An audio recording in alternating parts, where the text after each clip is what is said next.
Let's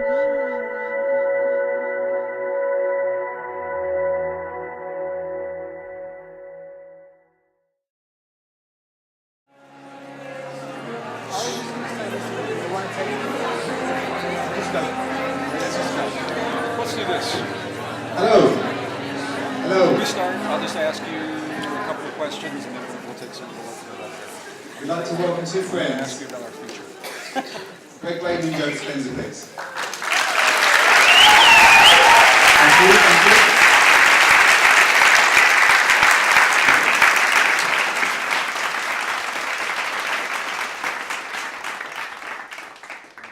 Thank you. Joe and I were invited to come to the stage tonight in a very informal way to be with you. Many of us have been with you in formal programs somewhere through. How many of you have been with either Joe or myself somewhere in the world? Well, Joe, it's our family. And you came here anyway. So we were invited to come here informally tonight. To spend some time with you, for you to ask questions that sometimes you don't get to ask when we're in a larger audience. Both Joe and I are Hay House authors. And often with Hay House, we find ourselves in an audience where we have 2, 3, 4, 5,000 people in a room, and it's much less intimate. Isn't this a nice, intimate environment that we have here tonight?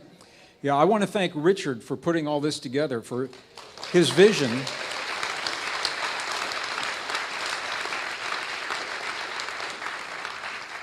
And as we had that panel discussion a while ago, that was completely unscripted. Even where we sat on the stage was random. And as we went and he asked each individual question, I couldn't help but think, what a perfect group of people to come together for this weekend. And, I was thinking, like, if the world ended today, it's not going to, but if it did, wouldn't this be a great group of people to start the new world with? Wouldn't it? Absolutely. So in this intimate environment, we have the opportunity just to have a little bit of a dialogue with you. We're going to take some questions, and they said that I could ask the first question. So I'm going to ask my dear friend, my brother, my colleague, Dr. Joe Dispenza. How are you, Joe? You doing well? I'm doing well, thank you. Thank you. We had dinner together, so I know I'm doing well. We had dinner. He got off a plane about 5 hours ago and came here to be with us tonight. So thank you for making that effort to be here. And doesn't he look great? He looks really, really good. You're a good-looking guy. Thank you. So we don't get to have this conversation very often. So do you mind? I'm going to ask your permission. Can I ask Joe the first question? Joe. Hi. Just between you and me. Like if nobody else is listening. We both have done this work for a number of years. We're seeing the world change probably faster than anyone imagined that change could happen. We all knew it was coming, but it's happening so quickly. My question to you is, are you optimistic about where we're going in our future? And in the panel, you said we have the ability to change, neuroplasticity that goes beyond even the brain. Do you think that we are changing fast enough to meet the needs of the world that the world is asking of us right now? That's what I'd like to know.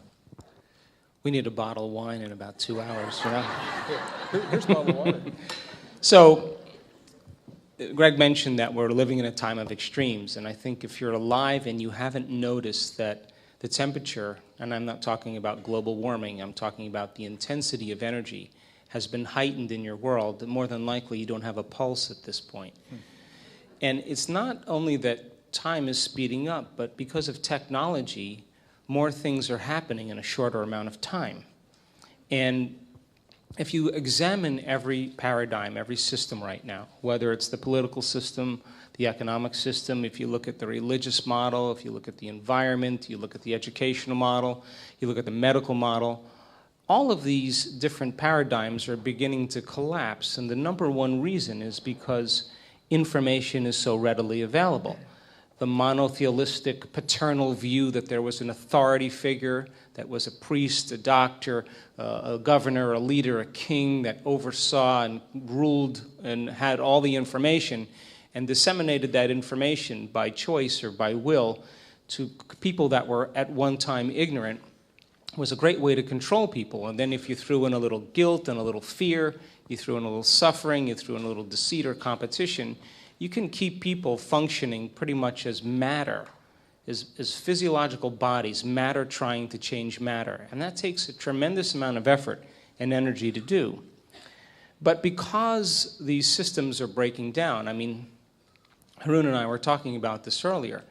Just think about what happened 30 years ago when you went to a doctor and she said, hey, you have this condition and you should probably try this treatment. We're going to cut out this organ, or you're going to try this therapy, or you're going to do this drug. And most people 25, 30 years ago just signed on the dotted line and they said, okay, and then there was an informed consent that said, oh, and if your gallbladder's not working, or we see something that isn't, your appendix is looking kind of bad, we'll take that out too. And oh, thank you. It was like, oh, great. But if you fast forward to today and you go to a physician or a health practitioner and they give you a diagnosis, what do you do the first thing you get your diagnosis? You go home and you research it, yes? Yeah. And you read about it, and if you spend 2 or 3 hours or 4 hours or 2 days, you know as much information about that condition as your physician, and in some cases, you know the alternative choices that they might not even be aware of.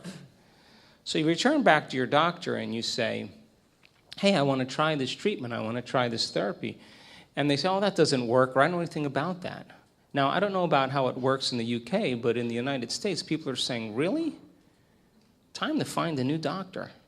I want somebody to support me in my health goals, and I want someone to inform me and advise me in a way that helps to measure what I'm doing, and I don't feel any pushback or any negativity because of the choice that I'm making. And the research shows that people who feel good about the treatments that they do heal faster. So because so many different systems are beginning to break down, I'm very optimistic, because in order for something new to happen, the old literally has to fall apart. Now, there's a caveat to that, because I believe that if things really start breaking down, there's a propensity for people to live in fear, for people to live in lack, for people to compete and try to get what they need because they live in a scarcity consciousness. Well, it's that same consciousness, it's that same energy, it's that same mentality that will propagate the same system, will reproduce the past. History will repeat itself. But all the messages that you'll hear this weekend really is about a coherent brain and a coherent heart. And my research, along with Gregg's research and a lot of other people here, will show that those are the 2 ingredients that you need to navigate through chaotic conditions in your life. And so then I was talking to a group of, I was invited in Spain to speak to the 17 ministries in the country during the crisis. And they wanted to know what they could do in order to change. So here comes this white American who's going to show up and talk about crisis in a country that's really falling apart. And so I walked out on the stage and I said, okay, there's the Ministry of Defense and the Ministry of Agriculture and the Ministry of Health, and they're all out there. And I say, so how are you contributing to the crisis? And then I think, I hope there's a getaway car here, because I'm going to need to go. But it was important questions, because it means they had, instead of looking outside of themselves, they had to look inside of themselves. And I said to them, well, how do you become supernatural? How do you begin to evoke change? It means then when there's crisis or when there's lack, that's the time to give. When there's fear and hostility, that's the time to show love and courage and compassion. When everybody else is judging, that's the time to show cooperation. And if we keep doing the unnatural, sooner or later we will become supernatural. And so we have to go after this change in the world from a different level of mind. We have to really begin to unify.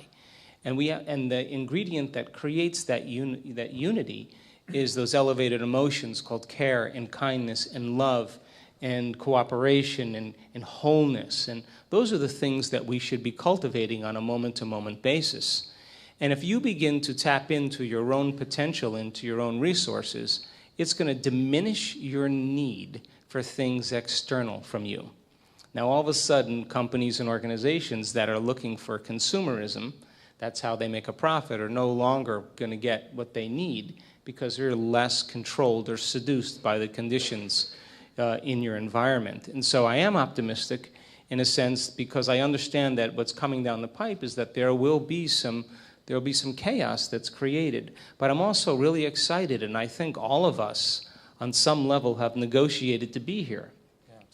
And I also believe that on another level, that in my experience of witnessing common people doing the uncommon, of healing themselves and changing their lives and creating miraculous experiences, that we all have the resources and the ability to be able to do that. And the conferences that I'm interested in more than any other conferences are the conferences where we get down and do it. That's where I want to be most of the time because everything else to me is dinner conversation. And I don't really feel like we're very changed. Yeah. But when you have to come up against your limitations and you get beyond some emotion that's kept you anchored to the past for 30 years and you free your body from the chains of that emotion and you begin to liberate energy and now you can see a whole new landscape in your future because you're no longer looking at it through the lens of the past and you all of a sudden no longer knee-jerk in your life emotionally and react in the same way. You give people permission to do the same. And so the way we begin to change this whole game is we start with ourselves, and as we begin to do that, we begin to allow others to do the same. So great time to be alive in history. We should never, ever, ever, ever wait for science to give us permission to do the uncommon. We should go out there and do the uncommon and do it repeatedly and have science come and study us and upgrade their laws to say, what in the world are you doing? That's true science to me.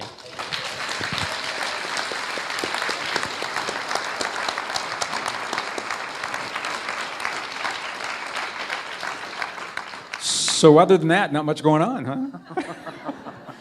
No, I agree with everything Joe has just said. Of course I do. And I think one of the keys in the West, and I certainly see this in the States, maybe more than anywhere else in the world, is embracing the fact that science does not have all the answers. You know, science is good, and I believe in science, I believe in the scientific method.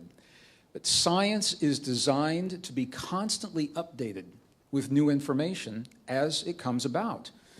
And that's where science has gotten stuck. And I have spoken at scientific organizations where that message wasn't received very well. I can do it because I'm a trained geologist, so I can talk about this.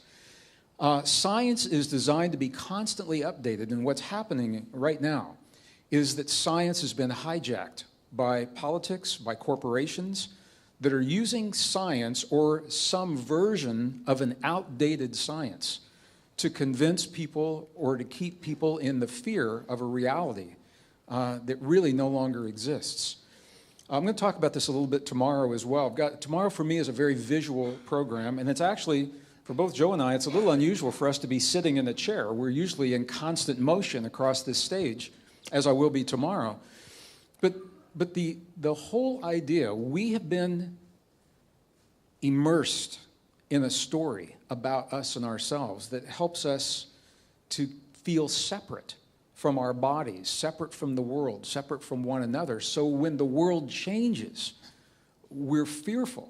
And we feel like we need to go to somebody else for the information. So that the whole paradigm that is shifting now, I'm just going to give you an example. Somebody asked me just in the hall, they said, Gregg, if this is true, if the science is changing, why isn't it being taught in the classrooms? Why isn't it being taught in the textbooks, in the medical schools? And I've asked my colleagues in the universities the same question. So I'm just going to share with you one conversation I had with a friend of mine who is involved with teaching evolution at a big university in California. Darwin's idea of evolution. Even though the fossil record no longer supports Darwin's idea when it comes to us. Evolution is a fact, but when it comes to humans, the theory breaks down. Something happened to us. We appeared on this earth 200,000 years ago, And if you take a fossil of us then and you compare it to us now, we haven't changed in 200,000 years. That's not Darwin's idea of evolution. So if we really want to answer the question, who are we? What are our ultimate capabilities? We need to go back 200,000 years ago and say, what happened? How did we really get here? So I asked my friend who teaches in the university, I said, why won't you share the new science? He said, Gregg, if I shared that new science, it would invalidate my teaching career of 40 years. I said, no. I said, it wouldn't invalidate. I said, think about this. It would demonstrate to your students how powerful science is because you would share with them what you knew 40 years ago and now share with them the new discoveries now. And he said, well, if I share the new discoveries, think how expensive it would be to change the textbooks. I said, that's no problem because they're becoming obsolete. It's all digital. You change it one place on the computer and everybody has the change. And then he said, it's a habit. He said, for 40 years, I've been teaching this. What about my notes? How do I change my class notes? So it's ego, habit, power, money are keeping us, and that's just one example. They're keeping us, those who believe in those stories, in an old idea of who we are, based in separation. Okay? New discoveries, and these are peer-reviewed scientific discoveries. You all know what peer review? Peer review is when a scientist creates a paper, he circulates it among his peers, and they either find errors in his theory or they will say, we completely agree with this. It can take years for a paper to go through a peer review process, and when it's accepted, it's called peer review science. That's different than a scientist who works at NASA can write anything and put it up on the internet, and all of a sudden, you're getting it in your Facebook, I'm getting it in my Facebook. Look, NASA scientist makes this claim. Well, he is a scientist. He does work for NASA, but it's not peer-reviewed science. So I'm making that distinction. So here's where we're at with what this conversation is all about tonight. You and I are steeped in a story of separation, competition, and conflict. The world that is breaking down reflects those beliefs. Our society, our nations are trying to solve the problems. The economy, the global economy, is buckling and collapsing because it's unsustainable. That's where it's showing up really fast. The way we solve problems between nations, the Middle East, China, Russia, all of this stuff, it's breaking down because we're trying to do it through these old ideas. The way we heal our bodies are faced with conditions that we didn't have 30, 40, 50 years ago. And I want to tell you, there are places in the world that I go to where Alzheimer's does not exist, where cancers do not exist. And these people are in their 80s, 90s, 100s, 10s, and 120-year-old people. So it's not about age. It's about the way we live. It's about our lifestyle. It's about our belief systems. New discoveries have overturned all of that, and they're telling us that nature is based in a model of cooperation, not competition. So here's what that means. I'm just going to tell you, and then I'll stop. I'm just going to tell you, it's a true life story. My wife is with me at this program. She often doesn't come. Martha, I think you're in the room. She may be in the back of the room. She went to see Stonehenge today, so she got here late. Martha and I live in northern New Mexico. We have a friend of ours who we've known for a long time. He was a builder of beautiful, green, sustainable homes for over 30 years until the year 2008, when the economy collapsed. He lost everything. And when things like that happen, we typically try to recreate what we've known in the past. So he tried to find places to build new, green, sustainable homes, and nobody wanted them in 2008. It was a housing crisis. When he tells the story, he says he woke up from a sound sleep in the middle of the night, like 3 o'clock in the morning. And as he woke up, he was whispering a question to himself. So his subconscious, or a higher intervention, was working with him. And the question he asked is this. He didn't say, how can I make things better for myself? He said, what do people need? What does my community need right now? What does my family need? That is the pivotal question. Because in the old world of separation, competition, and conflict, you and I have always asked a question before we make a decision, before you make a healthcare decision, or before you enter into a romantic relation, or you accept a job. You always have, in the past, have asked this question, what can I get from this choice? What can I get from this relationship? What can I get from this decision? That makes perfect sense in a world based in separation. But we don't live in that world. So the new question now becomes, what can I give? What can I share? What can I offer? How can I contribute to my family, my community? What do people need? That simple question changes everything, because it goes from thinking about only ourselves to embrace the deepest truths of our connectedness. So my friend did this. Next morning he woke up and he began to design, prototype, and build an innovative system of raised bed, self-watering, self-heating, covered greenhouses. He could build them as small as 12 inches square to go on a high-rise in New York where people have no land, or he could build them as big as 8 feet by 4 feet and string them together in a series out west where people have a lot of land. And he said people need to care for themselves. He began teaching people how to grow their own food. What happened from this? He never had to look back. He is now more successful helping people to do this. In the worst economic downturn in 70 years, he is thriving where the people that are trying to build the houses are out of work.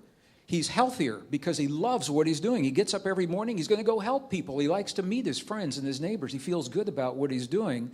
His stress levels are down. And now he's had to hire more people than he ever hired building homes. And all he did was he changed the question. And that question is at the crux of where we are today. As the systems built in separation collapse, if we try to recreate those old systems, that's where the struggle comes from.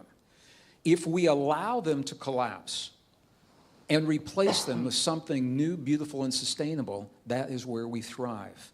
And this is the generation that's making that choice. Buckminster Fuller, before he died, I have so much respect for him. He's such a hero for me. He made a statement that I think sums this up beautifully. He said, you'll never change things by fighting what you don't like. He says, if you want to bring about change, find a new way to do something that makes the old way obsolete. And everyone will embrace that new way. You don't have to fight the old. People just stop going there. And that's what we're doing today. We're building a new world based on sustainability and connection. And you're hearing the spiritual principles this weekend and the science that validates some of those. Because when we understand that, then we know what works and what doesn't. We know what to do more of, what to do less of. And we've empowered ourselves, as Joe said. Once you're empowered with the understanding of how something works, you no longer need someone to tell you what to do. And that is really, really a powerful place to be in a time of extremes. So I'm going to stop right there. But I'm going to stop, except I want to say this. I've never been more optimistic about our future, about our world, about the people of this world. And as you heard me say earlier, I'm also a realist. And I'm very realistic about the amount of work that it takes on an inner level to embrace a new reality. And if you've never thought about it before, have you ever thought about what a powerful being it takes to be where you are right this minute? Have you ever thought about that? If you haven't, let me just invite you, do that. Do you know what a powerful being it takes to live in a world where you learned to do things a certain way and you felt that you had mastered that world to a certain degree? And all of a sudden, it's like the rug is pulled out from underneath you in that world, and you're asked to find a new world that's not quite here yet, and not get lost in the fear of the unknown in between. That's where you are right now. And it's because you're in this room this weekend. I'm so honored to be here with you and with Joe and the other speakers on this stage, because we're all in this together. We're exploring this together. We're going to share what we've found to be true so far. And I think by the end of the weekend, we're going to have a really, really powerful model to support the optimism that all the speakers have where we're going, because we're building a new world and we're building new bodies to get there. I don't know what could be more exciting. So with that, I'm going to close this part. Thank you. So we've got another 3 hours left to get through these, so we'll be fine. Thank you for the amazing, amazing answers. Here's a question which I think is relevant. It's come from the audience. Kind of surprising, but I think it's relevant as well. It says, I have been hearing and reading about the change in human evolution and consciousness that is about to take place for many years, meaning he's been hearing it for many years. Out in the real world, I see no evidence of this. The way people are and the way the world is can make me feel despondent and hopeless. When are we going to see a real positive change amongst everyday people? I took the last one first. Would you like to take this one first? I actually disagree with that. I actually have the opportunity to travel around the world, and well, I'm working with more of a select group of people, but I have witnessed such a shift in consciousness in the last 3 or 4 years. I mean, when I was invited, imagine 1999, when I was invited to do talks in the United States or different parts of the world, that people would just be like, I'm going to go get my crystal out, or, okay, just something, they were putting their power in something else. And now people are so informed, and people are so willing. When you look in an airport, or when you look in a city and you see people busy doing their thing, they're just running a program. I assert that if we're not in the present moment, that 95% of the time we're running a program. So don't take any of that personally. That's just a program that we have that we just run. But when you get right down to it and you have an opportunity to interact with people, their values have shifted dramatically. There's not such a need for materialism that there was even 10 years ago. People want meaning. They want to understand things better. They want connection. They want to be able to monitor their creations. They want to have the mystical experience. They find a value now in nature. Now, there's a whole intellectual division that's going on where people are still clinging to the old paradigms. And, for years, I used to think that I had to speak to both of those groups. And all of a sudden, about 2 years ago, I just no longer am interested in that other group. I'm just not interested in that. I'm interested in the people that want to hear it. And I think if there's enough of momentum or movement in that direction, more and more people will continue to change their ways. But for me, I've been very observant in watching people. And I can look out in this audience and I can tell you that this is a great representation of awareness right here. And this is a great representation of people wanting to know and people who are informed. But the question that I have for every single one of you is on Sunday or on Monday when you leave here, what are you going to do with it? And how are you going to apply these principles to your life? And so if you're not demonstrating that in your own life, then you're observing everything and everybody else that you still are. But if you have the opportunity every single day to be a work in progress, to retreat from your life just a small amount of time, and sit down before you start your day and decide who you're going to present to the world that day.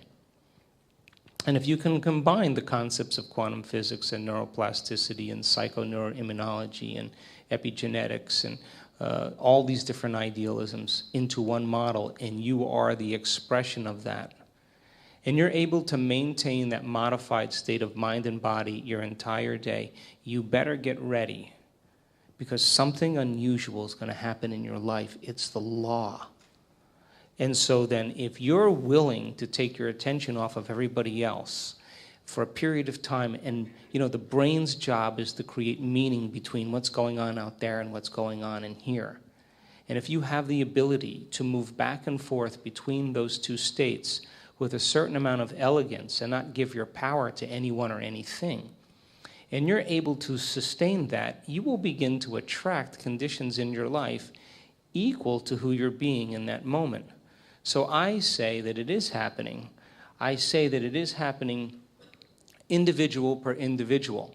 And I would say that as people begin to wake up and they begin to demonstrate those changes, you will begin to see small pockets of consciousness beginning to show up in different parts of the world where people are really beginning to, as Gregg said, no longer invest their energy into old paradigms. A new paradigm has been created, and they just leave that old paradigm behind. Well, I have witnessed it enough times just in seeing people heal themselves. I have witnessed it in being invited to companies and organizations all over the world. And 10 years ago, I would sit down and go through all this neuroscience, and I walk in and they raise their hand and they say, when are we going to meditate? This is Sony Entertainment in New York City. They're closing $50 million deals with Beyonce, and they're no BS people, but they want to know how to make themselves more balanced and more whole. So the conversation is shifting. And, after 2012, everybody said, oh, the end of the world, beginning of a new consciousness. How come it isn't here? Well, it is here. When you went to your Holy Communion or your Bar Mitzvah, the moment your rite of passage, if you're a native, after that rite of passage, the next day you didn't grow up and you were an adult. It took time. It took time for you to grow up, and this is the process of growing up. We're in this acceleration. We're in this process. And the energy, by the way, is heightened for a very specific reason, to make us so uncomfortable that we have to do something. We have to act. We have to move in some way. But the movement that we have to make has to be more fraternal, more brotherly, more sisterly. There's got to be a connection that we have to demonstrate. And I think if we demonstrate that, I think people start resonating with it, and it happens. But it is happening, absolutely happening in my world. Yes, I agree.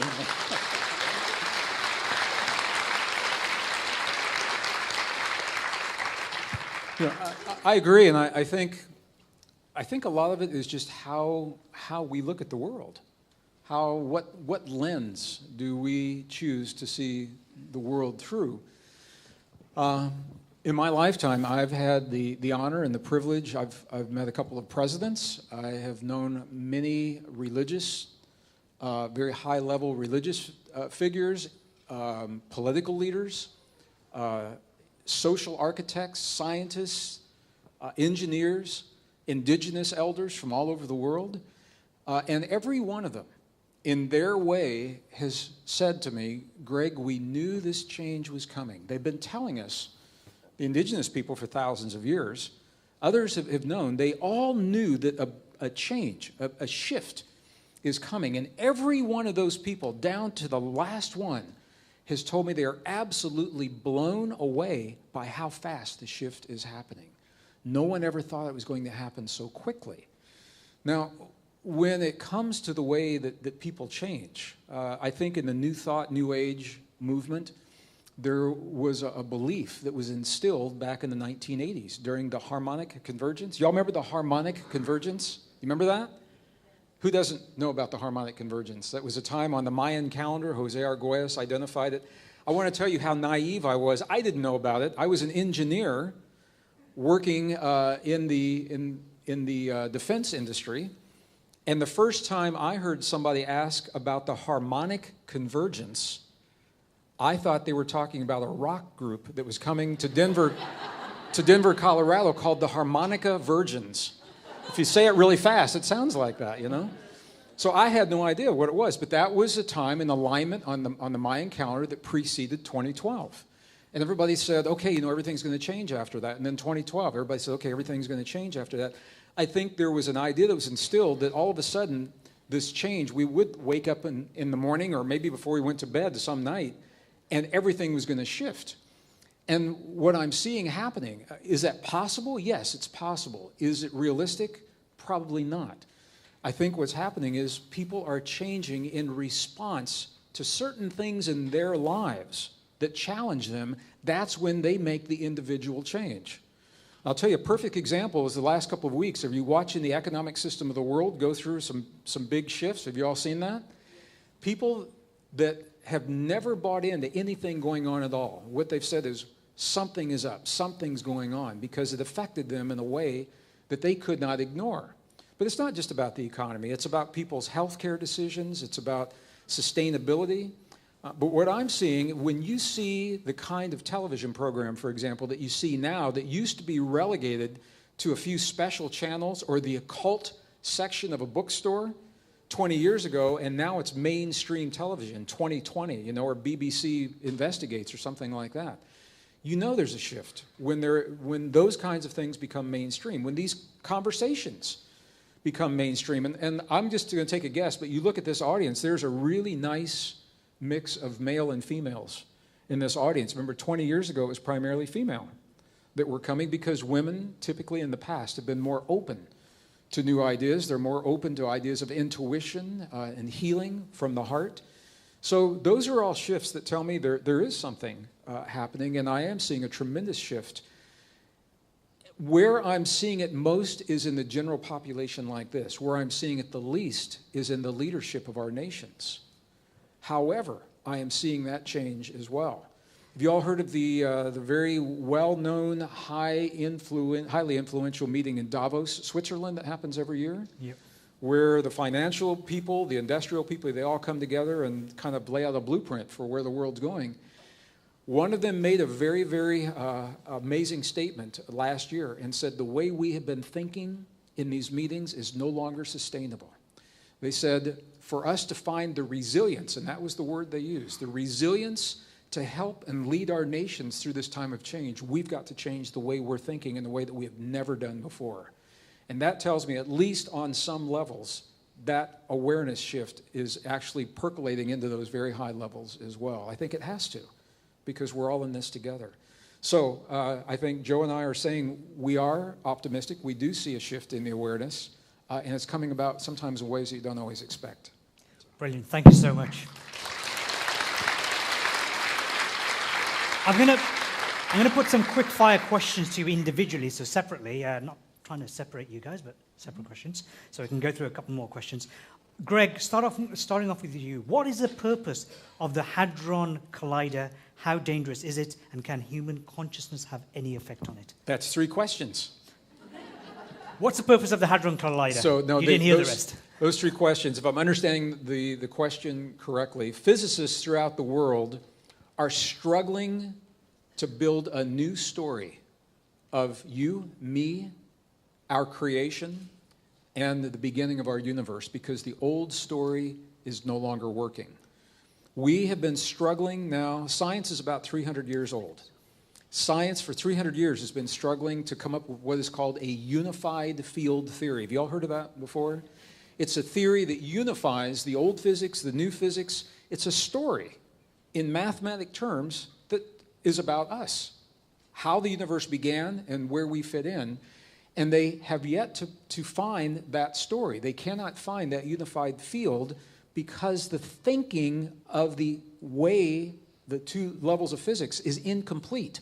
And the piece that they've left out is consciousness. Traditionally, scientists have been reluctant or resistant to include consciousness in the unified field theory. Professor John Wheeler, Princeton University, just died a few years ago.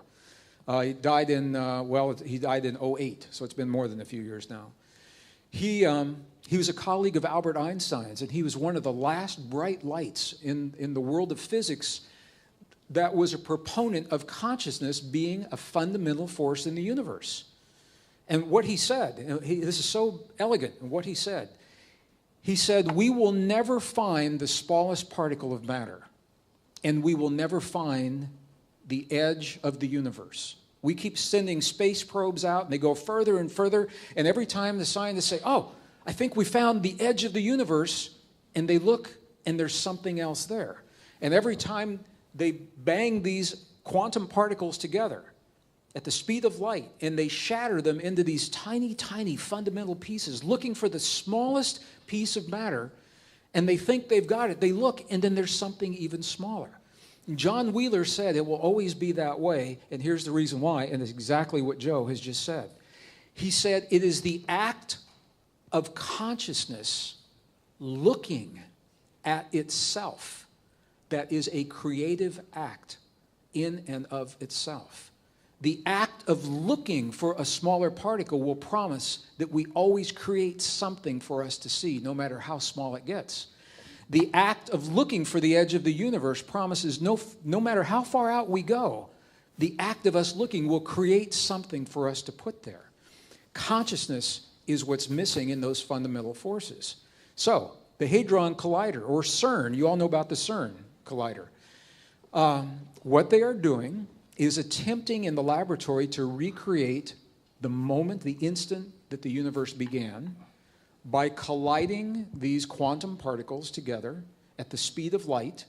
There's a 7-mile tube going one direction under the ground and a 7-mile tube going the other direction, and each tube, they begin to accelerate a quantum particle until it's reaching the speed of light, and they're going in opposite directions, and at just the right instant, they collide them together to recreate those first moments so that they can see what those fundamental laws are all about. Until they acknowledge the role of consciousness in that moment, that instant, I think we're going to come up short with this fundamental story, this story of creation. If we've been looking for 300 years using the best minds, the best equipment, the most money from government funding, and we haven't found it in 300 years, doesn't that tell you maybe we're not on the right track? That's what it says to me. They just keep building bigger and bigger machines that are going to collide these things faster. We're learning a lot, but it's not telling them what they want to know because they've left that part out. And the part they're leaving out, that's where this is interesting, is quantum experiments have shown that the particles behave one way when nobody's looking, and they behave another way when someone is looking. To see a bunch of French and Swiss scientists watching this fundamental moment of creation, the question is, how much effect is it really having? So I don't think it's going to tell them what they're looking for. They're looking for the Higgs boson, the God particle. There are great songs written about the Higgs boson. I think they're going to be writing a lot more because I don't think that's where the answer is going to be. So it's a waste of money, basically. No, it's not a waste of money because it's telling us where we're wrong. Right. It's telling us what doesn't work. And we're learning a lot about the universe in the process of doing it. And you know, one of the interesting, it was the last piece, one of the interesting things is they are creating black holes in the process. And the question is, if you create a black hole in the laboratory, how far does it go? How long does it last? And what does it consume? Okay, there was a very similar question when we did the first nuclear chain reaction in Chicago, of all places, in the middle of America. When they had the first controlled chain reaction, they said, can we stop this thing? Or is it just going to keep going and going until there's a mushroom cloud over Chicago? Here's the answer. They said, well, on paper, we should be okay. They're saying the same thing about the collider. They're saying, is a black hole dangerous to create? Well, on paper, you know, it looks like it's pretty safe. I don't know. Thank you so much. Yeah.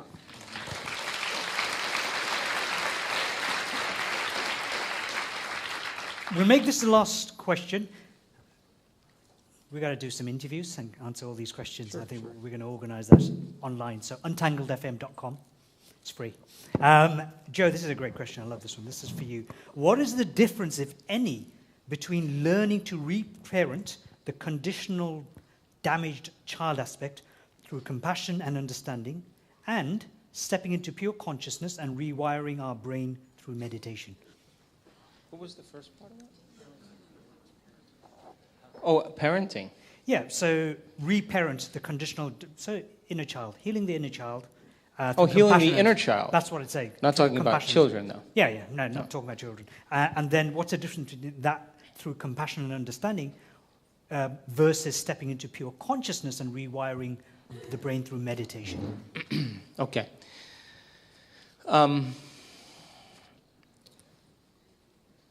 Children, when we're developing, the first 2 years of a child's life, their brain waves are basically in delta. So they're asleep with their eyes open. And as they begin to interact with their environment, their brain waves change to theta. And theta is kind of like that twilight state where you have mystical experiences. But the first 6 years of a child's life, they're completely in their subconscious mind because that's what those brainwave patterns do. And as a result of it, all of their attention is on their inner world of feelings. So they have experiences that happen to them. And when the experience happens, they pay attention to their feelings. That's the primary modus for them. And then when they feel altered, they begin to look through their senses outside of them to see who or what caused it. And that event in and of itself is called an associative memory. So for the first 6, 7, 8, 9 years of our lives, as our brainwaves move into alpha and then ultimately into beta, when we get to beta, we're pretty much developed an analytical mind. And the analytical mind then serves as a filter or a barrier to separate the conscious mind from the subconscious mind. But that experience, though, is encoded in a memory system called an implicit memory system. It's stored in our subconscious. So then we don't know why we behave the way we do the rest of our lives because of events that have happened to us, but we're operating at a very fundamental level equal to the emotion that we've experienced. Another way to say that is, the moment you get in situations that bring up similar emotions that have branded you from the past, you return back to that 7-year-old child. And you behave in very, very, very limited ways because that's all you know, right? No one ever instructed you how to learn and to grow. So then people do all this psychoanalysis and they all do all these different types of therapies, and a lot of times it never gets to the core of it because they never get beyond their analytical mind to make those changes. Does that make sense? So there are techniques and ways to begin to lower the volume of those emotions that literally are stored in that system. And as you begin to lower the volume of those emotions within that system, you begin to restore the system, and the end product is called wisdom, because a memory without the emotional charge is called wisdom, and that's how we grow and learn. Now, in the work that we've done over and over and over again, that most people, what they do is they have an emotional situation that happens in their life. Emotions are a record of the past. They analyze and think within that emotion, so they're thinking in the past. Are you with me? And when we studied their brain waves and we studied their brain functionally, when they're doing that, their brain always gets worse. Their brain gets more out of balance because it's the very hormones of stress that begin to super arouse or cause the brain to become so aroused, heightened. And when the brain is heightened, as I'll talk about this weekend, when you're facing a threat or something in your life that's potentially dangerous, the moment that happens, you begin to anchor consciousness in the body. You become very aware of your body because there's danger out there. You become super aware of objects and things in your environment because there's something dangerous out there. And you begin to obsess about time. And now when you do that, your brainwaves change and all of your attention goes on the outer world because that's where the danger is. Does that make sense? So 70% of the time, people stay in this state. That's a scientific fact. So then, when we've studied people in altered states, we saw that when they're analyzing their life, what do I do? Should I do this? Should I do that? Within the emotion of whatever it is that keeps them anchored to the past, they never really produce a change. But we've seen, without a doubt, over and over again, that when a person goes into an altered state, when they go within, and they become nobody, no one, no thing, nowhere, in no time. That's the moment they become pure consciousness. That's the moment they're no longer associating in this space and time, and they just walk through the door to the quantum field. Now, that means that in order for you to change your body, if you have a disease, you got to get beyond your body. In order for you to change some aspect of your personality, you got to get beyond the personality and its program. You got to get beyond the someone. If you are going to create something or change something in your life, you got to get beyond your association to known things and places in your life. And if you are going to create some novel event in some future time, you got to get beyond the anticipation of the future based on the past. And when people actually do that, when they are pure consciousness, that's the moment the brain literally can change in a matter of seconds, because now the operator is no longer immersed in matter. The operator now is beginning to manipulate matter from a different level of mind.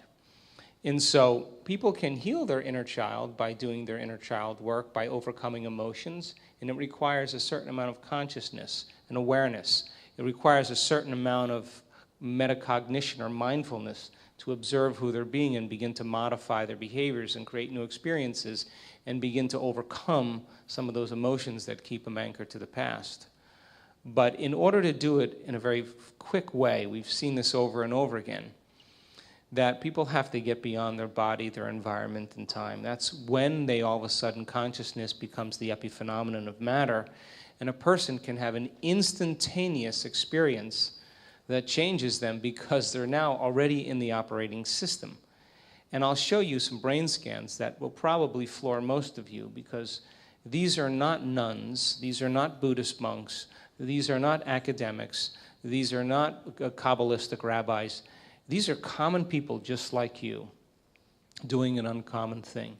And the amount of energy that we're capturing in their brain we have never seen in a scientific experiment to date, which means that person is having a full-on inner experience that's transcendent of any past experience. They're having such a transcendent moment that the experience in that moment is reorganizing the circuitry in their brain, and the end product of the experience is called an emotion. They're feeling awe and wonder and love and joy, and they're signaling new genes in new ways, and that's the moment the past is literally washed out of the body. And we've seen tumors change, we've seen uterine fibroids go away, we've seen anxiety, depression, we've seen MS, lupus, we've seen it change in one instant when the person literally connects that deeply to the power within them. And that's the moment that the rewiring process can happen instantaneously. Now, that doesn't always happen that way. Other times, you got to stay at it. People who have done our work have done their meditations for 3 years. It took them 3 years to heal their condition. But you know what? They wanted that healing more than their sleep. They wanted that healing more than their social engagements. They wanted that healing more than their morning coffee. They wanted that more than anything else. And they wanted to connect with the divine every single day, and they wanted to drink from a deeper well, and they said, I don't want breakfast, I don't want coffee, I don't want my cell phone, I don't want my internet, I want you, power within me. We have a date, and I am going to commune with you, and I'm going to connect with you, and there's nothing else that matters more in this moment than that. And every day they overcame a little aspect of themselves, surrendered a piece of the limited self to join the greater self. And sure, it was hard, and sure they had doubts, and sure they were uncertain, and sure they didn't feel like it certain days because they were facing a very serious condition. But every day they did it. And after a period of 3 years, and they overcame that disease or that condition or whatever, you ask that person, what about that condition or disease? They'll tell you, it was my greatest teacher. What about your father who was an alcoholic and was abusive? That was my greatest lesson. Because what if you think about your father now? Do you have any charge? No. And I'd say, well, now you have wisdom, because the memory without the emotional charge is wisdom. And if the soul's job is to embrace the unknown and create new experiences, if we're living by the same emotions, addicted to those emotions every day, how can the soul go on an adventure into the future if it is stuck emotionally to the past? So then positive thinking doesn't work if the person is literally anchored to the past emotionally. And so when people begin to open their hearts, and Gregg will talk about this and I'll talk about it, and we've got enormous amount of data to show how powerful you are and how connected you are to the person on the other side of the room when you open your heart, how it affects that person. We've measured this, that you are bound in an invisible field beyond space and time, but not when you're feeling anxious, not when you're feeling angry, not when you're feeling frustrated, not when you're judgmental. You're not doing that. You're actually drawing from the field around your body and turning it into chemistry, and your field shrinks. But when you open your heart and you begin to breathe through that center and it's safe to open up, the field around your body can be 9 meters wide. That's science now. Now you're more energy and less matter. And that non-local phenomenon begins to have an effect on everybody that you've ever interacted with. So then we know that when people begin to unmemorize those emotional states and they lower the volume to them, the emotion is what's signaling the gene in the wrong way.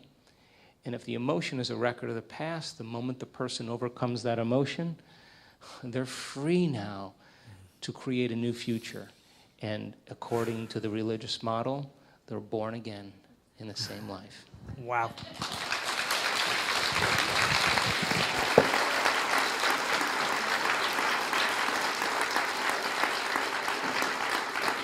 I just want to check with you how much value you've got from this conversation alone. If you've got great value, I want you to stand up. It's very un-British. A very un-British thing to do. Now applaud. I want to get a photo as well.